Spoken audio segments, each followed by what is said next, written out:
Y la breve historia del mundo de hoy tiene que ver, por supuesto, con la historia de Taiwán. Esta isla tan chiquitita, tan alejada de nuestra cabeza y de nuestras vidas cotidianas, o por lo menos de la mayoría de quienes estamos participando de esta conversación, pero que sin embargo se ha vuelto tan importante, ¿no? ¿De dónde viene Taiwán y de dónde viene este lugar estratégico que tiene para una de las grandes potencias del mundo, que es China, ¿no?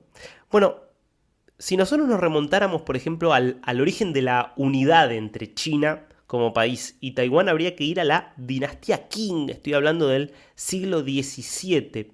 En ese momento, esa dinastía, una de las últimas de lo que fue el esplendor de la China imperial, incorpora a la isla de Taiwán, que era una isla que había sido colonizada, entre otros, por portugueses. Ustedes saben que cuando los portugueses fueron grandes exploradores y hay un montón de países de África y de Asia que fueron colonizados en algún momento al menos por Portugal.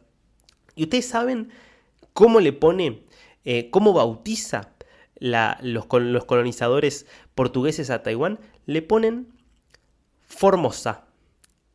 Formosa, ¿sí? Como la provincia argentina, que en ese momento, dentro de lo que era el idioma portugués, significaba en realidad isla de Formosa, isla hermosa. Y de hecho, algunos hoy siguen llamando al estrecho que separa la China continental de Taiwán como el estrecho de Formosa. Paradojas del destino. Lo cierto es que desde ese siglo XVII pasó a ser una unidad que se rompe en 1895, como consecuencia de la derrota del imperio chino contra el imperio japonés. Un imperio japonés que desde finales del siglo XIX y sobre todo avanzado del siglo XX se convierte en la potencia hegemónica en el este de Asia y coloniza Taiwán. Parte de las diferencias que mantendría en términos culturales Taiwán sobre China tendría que ver con ese dominio japonés, que se extiende hasta 1945.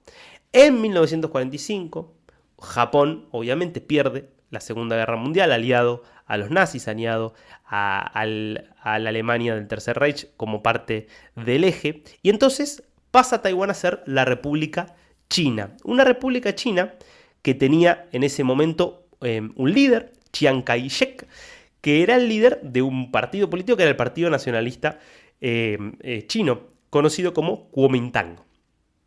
Claro, no duró mucho eso. Porque ¿qué es lo que pasa en 1949? Bueno, en 1949 Mao Zedong gana la Revolución China, expulsa al Kuomintang y a Chiang Kai-shek de China y pasa a imponer un régimen comunista en todo el territorio continental de China. ¿Y qué es lo que hace Chiang Kai-shek y el Kuomintang? En vez de desaparecer, se mudan a Taiwán. Y desde Taiwán,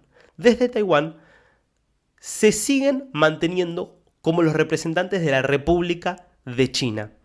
Y logran, en el marco de lo que ya era esa Guerra Fría que empezaba a formarse, logran que buena parte del mundo reconociera a justamente el gobierno de Taipei, capital de Taiwán, como el gobierno legítimo de toda China, por más que ese gobierno controlaba exclusivamente la pequeña isla de Taiwán y que en los hechos la China continental era controlada por Mao y por el Partido Comunista en lo que había sido rebautizado como la República Popular China. Por eso a veces se habla de Taiwán como la República de China y del país China, que todos conocemos como la República Popular China, porque ese es el nombre que adquirió desde la Revolución Comunista.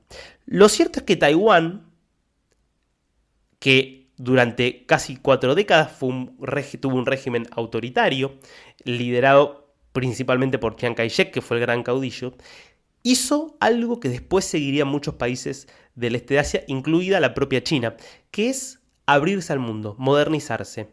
Desarrollarse y convertirse en una gran potencia tecnológica, una modernización tecnológica que le permitió convertirse en un país extraordinariamente rico. Y digo país a pesar de esta dificultad para poder denominarlo así porque nunca terminó de ser un país.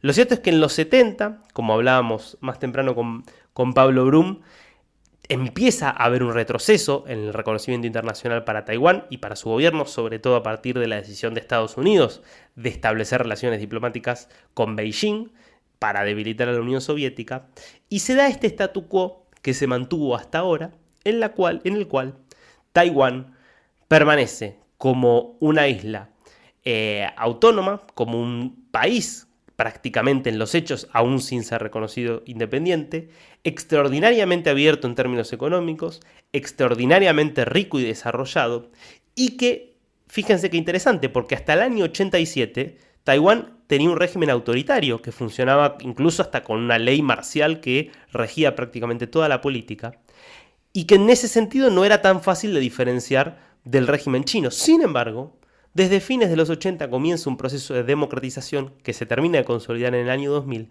y desde entonces Taiwán se convirtió en una democracia. Por eso es tan desesperante la situación que está viviendo hoy Taiwán, que se ve amenazada por China y se ve quizás forzada, o puede que se termine viendo forzada para preservarse, en aceptar una reincorporación a China que implicaría el cercenamiento de prácticamente todas sus libertades civiles y libertades políticas.